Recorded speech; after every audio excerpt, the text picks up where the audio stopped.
નસવાડીમાં પાણીની સમસ્યા મામલે જીએસટીવીએ રજૂ કરેલા અહેવાલનો પડઘો પડ્યો છે। જીએસટીવીના અહેવાલ બાદ તંત્ર દોડતું થયું હતું અને પાણી પુરવઠા વિભાગે ખરેડા ગામમાં પહોંચી અને બોરની કામગીરી ચાલુ કરી દીધી છે। પાણીની પાઇપલાઇન તૂટી ગઈ હોવાથી તેનું પણ તાત્કાલિક સમારકામ શરૂ કરી દેવાયું છે। જીએસટીવી ગ્રામજનોનો અવાજ બન્યું અને આખરે તંત્રએ પણ અવાજને સાંભળી કામગીરી શરૂ કરી દીધી છે, જેને લઈને ગ્રામજનોમાં આનંદ વ્યાપી ગયો છે। ગ્રામજનોએ જીએસટીવીએ કરેલી સરાહનીય કામગીરી અંગે આભાર પણ વ્યક્ત કર્યો છે।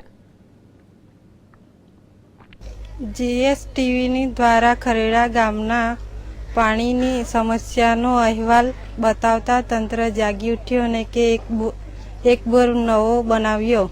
જૂનો બોર રિપેરિંગ કરવાના પાણીની સમસ્યા દૂર કરી જીએસટીવીનો આભાર। જીએસટીવી દ્વારા ખરેડા ગામમાં પાણીની સમસ્યાનો અહેવાલ બતાવતા તંત્ર જાગી ગયું અને એક બોર નવો બનાવ્યો।